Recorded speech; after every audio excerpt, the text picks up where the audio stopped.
Okay, full disclosure, I'm obsessed with the entire Alien universe. Have been since before I had a Blockbuster card.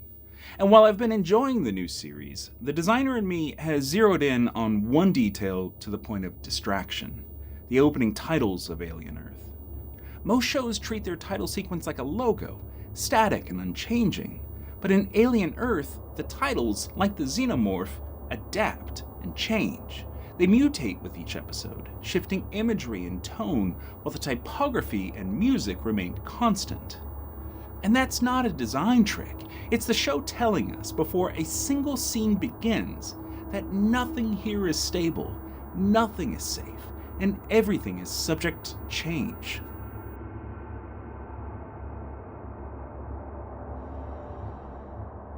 Let's start with the constants.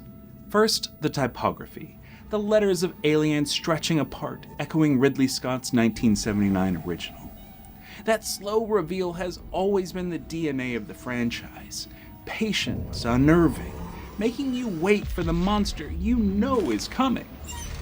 Second, the music. Jeff Russo's eerie cover of Cream's Strange Brew with Noah Hawley on vocals. It's not just a retro needle drop. The lyric, "Kill what's inside of you," resonates across every storyline in Alien Earth. The music ties the show's themes together the way the typography ties it to its cinematic roots. And now, the mutations. Okay, episode 1 opens with this sterile industrial imagery, a clean slate before contamination. Episode 2 fragments. Soldiers, shadows, paranoia. The titles tell us this episode is about intrusion and threat. Episode 3 leans hard into the corporate. Screens, data, labs, a colder, more artificial palette. Episode 4 distorts, glitching visuals, fractured reflections, even a doll's head adrift. Innocence lost, fragility exposed, the sequence itself feels infected, echoing the instability at the heart of the story. And by episode 5, the sequence doesn't just hint, it shouts. The tagline, "In space, no one can hear you scream," is woven directly into the titles, collapsing the gap between past and present. Episode 6 shifts again, organic textures bleeding into the mechanical, a reminder that in this universe, flesh and machine are never cleanly divided. Episode 7 turns personal, faces, eyes, identities breaking through the static. The opening doesn't just foreshadow the episode, it warns us that the infection is no longer abstract. It's human. And here's the point.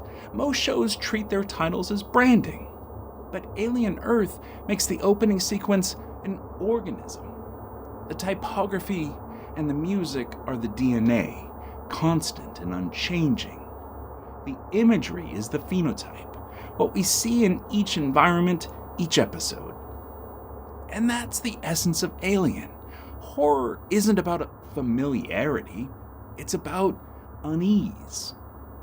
The original Alien titles made you wait, letter by letter, in silence. Alien Earth continues that tradition by making the very identity of the show unstable. If the credits aren't immune, what chance do the characters have? The titles don't just open the story, they infect it.